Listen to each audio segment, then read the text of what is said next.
আমি দাঁড়িয়ে রইলাম। কিছুক্ষণ পর সৌরভ শপিং ব্যাগে করে সেই সুন্দর শাড়িটি নিয়ে বের হলো এবং আমার হাতে দিয়ে বলল, দেখো তো এইটা পছন্দ করেছিলে কিনা। আমি শপিং ব্যাগটা খুলে দেখলাম সেই শাড়িটাই কিনে এনেছি। আমি তাকে বললাম, অযথা টাকা খরচ করার কি দরকার ছিল। তখন সে বলল, তোমায় দেখেছি সেই শাড়িটার দিকে তাকিয়ে থাকতে, ভেবেছিলাম তোমার শাড়িটা পছন্দ হয়েছে। তাহলে এখন কি শাড়িটা পছন্দ হয়নি? না না, শাড়িটা খুব পছন্দ আমার, এক দেখায় খুব পছন্দ হয়েছে। এরপর আমি তার সাথে চলে গেলাম সোনা দোকানে।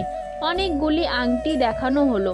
সেই সোনার আংটিগুলো যেগুলো আমায় দেখানো হচ্ছিল সেগুলো ছিল ভারী, তাই আমি খুব হালকা দেখে একটা আংটি পছন্দ করলাম। তখন সে আমাকে বলল, এটা কি নিলে? এটা খুব কম দাম। তখন আমি বললাম, দামের সাথে কোনো যায় আসে না।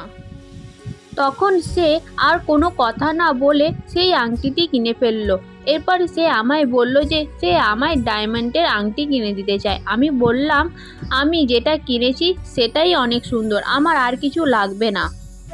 আচ্ছা, এত কেটে তো তোমাদের গল্প দিচ্ছি, সুন্দর সুন্দর গল্প, তোমরা কি একটু সাবস্ক্রাইব করে যেতে পারো না? লাইক করে যেতে পারো না? কমেন্ট করে যেতে পারো না? শেয়ার করতে পারো না?